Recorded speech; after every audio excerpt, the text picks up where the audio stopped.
Developmental molecular biologist and research consultant John Medina कहते हैं कि हमारी सारी प्रॉब्लम्स की जड़ हमारे दिमाग का सोचने का तरीका है और ये तभी ठीक हो सकता है जब हम दिमाग के जरूरी रूल्स को जान लें। तो इसीलिए उन्होंने हमारे लिए न्यूयॉर्क टाइम्स की best seller book brain rules लिखी है, जिसमें उन्होंने 12 साइंटिफिक ब्रेन रूल्स बताए हैं जिन्हें जान के और फॉलो करके हम अपने पढ़ने की, सीखने की और काम करने की पावर को 10 गुना बढ़ा सकते हैं। चाहे आप एक बिजनेसमैन हो या जॉब वर्किंग हो, स्टूडेंट हो या इवन टीचर, ये 12 तरीके आपकी परफॉर्मेंस नेक्स्ट लेवल पे ले जाएंगे और डेली लाइफ में आपके लिए चीजें आसान करके आपकी लाइफ को, आपको और आपके ब्रेन को पहले से बेहतर और स्मार्ट बनाएंगे। तो आइए जानते हैं वो 12 रूल्स। रूल नंबर 1, हम इंसानों का दिमाग एक सर्वाइवल ऑर्गन है जो समय के साथ इवॉल्व हुआ है। हम इंसानों के इवॉल्व यानी कि विकसित होने के साथ ही हमारे सोचने का तरीका और सर्वाइवल की टेक्निक्स भी पहले से इवॉल्व और अलग हुई हैं। चाहे हम इस वर्ल्ड में सबसे ताकतवर ना हो, लेकिन हमने वक्त के साथ सबसे ज्यादा स्ट्रॉन्गेस्ट ब्रेन डेवलप किया है और यही हमारे सर्वाइवल का भी रीजन है, चाहे फिर वो हमारी हिस्ट्री हो या हमारा आज। हमारा एक्शंस को एनालाइज करना और जिंदा रहने के लिए दूसरे इंसानों के साथ कोऑपरेट करना ही हमारी हजारों सालों से सर्वाइवल स्ट्रेटजी रही है, ताकि हमें सर्वाइव करने के लिए मदद मिले और जिंदा रहने के लिए कि हम अपने जीन्स को आगे भी बढ़ा सकें। और अगर हमारा एनवायरनमेंट और आसपास के लोग हमारे गोल्स को सपोर्ट करते हैं तो हमारी प्रोडक्टिविटी और क्रिएटिविटी भी बूस्ट होती है।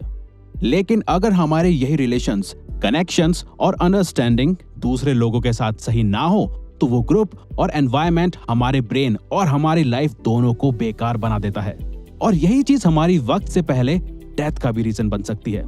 तो सिर्फ स्ट्रॉन्गेस्ट ब्रेन सर्वाइव करते हैं, ना कि strongest bodies. Rule number 2, exercise करना हमारे ब्रेन की पावर को बढ़ाता है। रिसर्चर्स ने 2 तरीके की पॉपुलेशन पे एक स्टडी की जो एक दूसरे से अलग लाइफस्टाइल जीते थे। ग्रुप ए में वो लोग थे जो रोजाना फिजिकल एक्सरसाइज करते थे और हाईली एक्टिव रहते थे, और वहीं दूसरी तरफ ग्रुप बी में वो लोग थे जो कोई भी फिजिकल एक्सरसाइज या एक्टिविटीज नहीं करते थे। तो रिसर्चर्स ने पाया कि ग्रुप ए का कॉग्निटिव स्कोर ज्यादा था ग्रुप बी के मुकाबले। वैसे तो हमारा ब्रेन रोज 19 किलोमीटर चलने के लिए बना है, लेकिन अगर हम हफ्ते में 2 से 3 दिन 30 मिनट भी कोई फिजिकल एक्सरसाइज करें तो हम अपने दिमाग की एनर्जी को बढ़ा के सोचने और सीखने की पावर को बढ़ा सकते हैं, क्योंकि एक्सरसाइज ब्रेन में ब्लड पहुंचाती है और फिर वही ब्लड एनर्जी ग्लूकोज की मदद से ब्रेन में टॉक्सिक सेल्स को खत्म करती है, ताकि ऑक्सीजन का फ्लो हमारे ब्रेन से ब्रेन फॉग और थिंकिंग ब्लॉक क्लियर कर सके। साथ ही ब्रेन में ज्यादा न्यूरॉन्स पहुंच सके और वो न्यूरॉन्स हमारी क्रिएटिविटी और मेंटल शार्पनेस को बढ़ा सके। रूल नंबर 3, अच्छी नींद हमारी सोच को सही और प्रोडक्टिव बनाती है। प्रॉपर स्लीप ना मिलने के कारण ब्रेन हमारे फोकस करने की power, brain functions, memory, mood और इवन लॉजिकल थिंकिंग को भी वक्त के साथ डैमेज करता जाता है। एक स्टडी में ये तक पता चला कि सिर्फ 26 मिनट स्लीप नैप लेने से नासा के पायलट्स की परफॉर्मेंस 34% तक बढ़ गई थी। तो अगर आप भी दिन भर थका हुआ फील करते हो या दोपहर में आपके सोने का मन करता है तो ये कॉमन है, क्योंकि दोपहर 3 बजे के आसपास दिमाग में बायोकेमिकल्स के बीच एक जंग चल रही होती है, जिसमें एक तरफ जगे रहने की कोशिश होती है तो दूसरी तरफ सोने का मन करता है। तो उस वक्त अगर पॉसिबल हो तो हमें कुछ देर की झपकी जरूर लेनी चाहिए। डॉक्टर मरीना का कहना है कि असल में हमारा ब्रेन सोने के दौरान भी रेस्ट नहीं कर रहा होता, वो दिन भर की इंफॉर्मेशन को प्रोसेस और चीजें लर्न कर रहा होता है। लेकिन हमारे लिए प्रॉपर स्लीप और नैप्स लेना बहुत जरूरी है एक प्रोडक्टिव माइंड के लिए।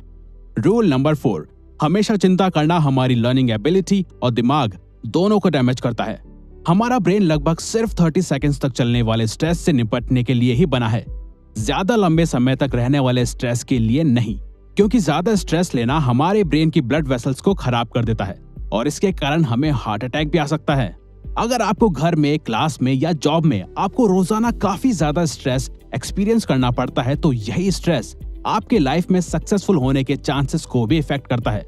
मतलब अगर आपके घर का एनवायरनमेंट ठीक नहीं है तो उसका स्ट्रेस आपकी जॉब में या क्लास में आपको परेशान करेगा और आपकी परफॉर्मेंस और प्रोडक्टिविटी को खराब करेगा, क्योंकि ज्यादा स्ट्रेस से कॉर्टिसोल बढ़ने के कारण हिप्पोकैम्पस में सेल्स डैमेज होने लग जाते हैं और हमारे ठीक से सोचने और याद करने की एबिलिटी कमजोर होने लग जाती है।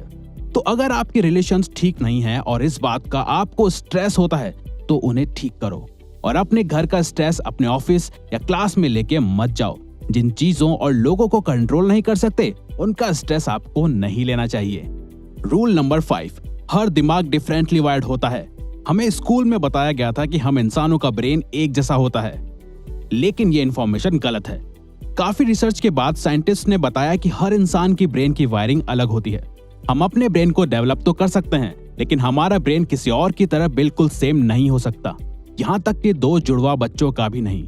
डिफरेंट ब्रेन वायरिंग को हमारा एजुकेशन सिस्टम इग्नोर करता है ग्रेड सिस्टम के थ्रू, जहां हमारे इंटेलिजेंस को हमारे टेस्ट और एग्जाम्स के मार्क्स एंड परसेंटेज से नापा जाता है, जबकि हर स्टूडेंट का, एम्प्लॉय का या कस्टमर का ब्रेन डिफरेंटली वायर्ड होता है। जिस वजह से businesses like Amazon world wide करोड़ों लोगों की इंफॉर्मेशन और इंटरेस्ट जान के सक्सेसफुल कंपनी बनी है। तभी अगर हम सिर्फ एक बार किसी प्रोडक्ट को Amazon या कोई और साइट में सिर्फ देखते हैं, तो फिर वो प्रोडक्ट हमारे सारे सोशल मीडिया प्लेटफॉर्म में हमें दिखाई देता है। रूल नंबर 6, हम इंसान बोरिंग चीजों पे ध्यान नहीं देते। हम सिर्फ उन्हीं चीजों पे ध्यान देते हैं जिनके पीछे हमारा इंटरेस्ट, प्रॉफिट, इमोशन या कल्चर जुड़ा हुआ हो। इस बात से फर्क नहीं पड़ता कि आप कौन हो, आपका ब्रेन कॉन्शियसली या सबकॉन्शियसली इन क्वेश्चंस पे फोकस करता है। जैसे, क्या मैं ये खा सकता हूँ? क्या ये मुझे खा सकता है? क्या मैं इससे रिलेशन बना सकता हूँ? या क्या मैंने इसे देखा है? और इंटरेस्ट या रीजन ढूंढता है। ब्रेन मल्टीटास्किंग के लिए नहीं बना, लेकिन फिर भी ऑफिसेज और स्कूल्स मल्टीटास्किंग करना एनकरेज करते हैं। मल्टीटास्किंग हमारी गलती और फेलियर के चांसेस 50% तक बढ़ा देती है। रूल नंबर 7, हमें कुछ भी सीखने के लिए या याद रखने के लिए इंफॉर्मेशन को रिपीट करना चाहिए। हमारा ब्रेन कुछ इंपॉर्टेंट इंफॉर्मेशन को ही ज्यादा देर तक स्टोर करके रखता है, बाकी की अनइम्पॉर्टेंट चीजों को हमारी शॉर्ट टर्म मेमोरी इरेज करना शुरू कर देती है। तभी विजन बोर्ड, रिटन गोल्स या रिमाइंडर्स जरूरी है हमारे ब्रेन को याद दिलाने के लिए कि ये इन्फॉर्मेशन इंपॉर्टेंट है। अगर आपको किसी चीज को याद करना है या किसी चीज को सीख के उसमें बेस्ट बनना है, तो आप उस चीज को हर कुछ देर बाद रिपीट करो, जिससे कि प्रैक्टिस हो सके और बार बार एक ही चीज पे ध्यान रखा जा सके। रूल नंबर 8, हमारे सभी सेंसेस एक साथ काम करते हैं, तो हमें उन सभी का पूरी तरह से यूज करना चाहिए। हमारी स्मेल करने की सेंसेस ही बटरी पॉपकॉर्न से सीधा हमें मूवी थिएटर की याद दिलाती है, या बारिश और फूलों की खुशबू हमें किसी पर्सन, सिचुएशन और जगह की याद दिलाती है। तो अगर आपको पढ़ते वक्त या काम करते वक्त कुछ याद करना हो, तो आप उसके साथ एक स्मेल या फ्रेग्रेंस को जोड़ सकते हो।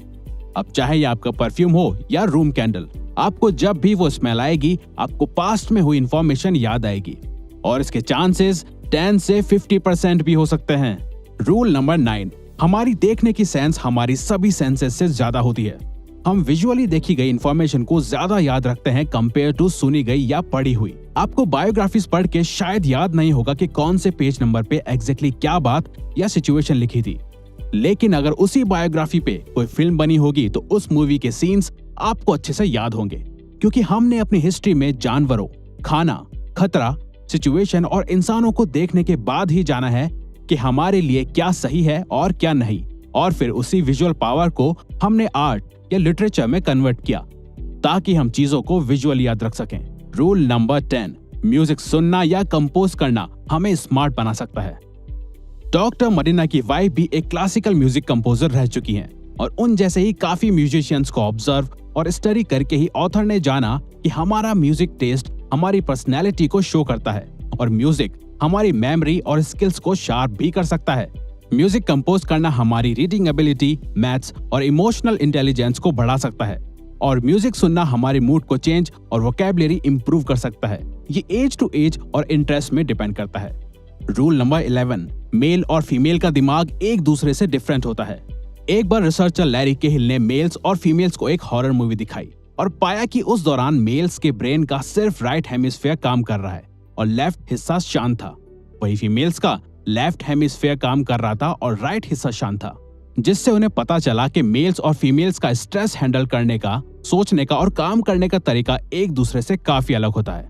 और ऐसी ही काफी केस स्टडीज करने के बाद मेंटल हेल्थ प्रोफेशनल्स को पता चला कि फीमेल्स मेल्स से ज्यादा डिप्रेस्ड होती हैं और नर्वस हो जाती हैं, और प्यूबर्टी के दौरान वो काफी एंजाइटी भी फील करती हैं।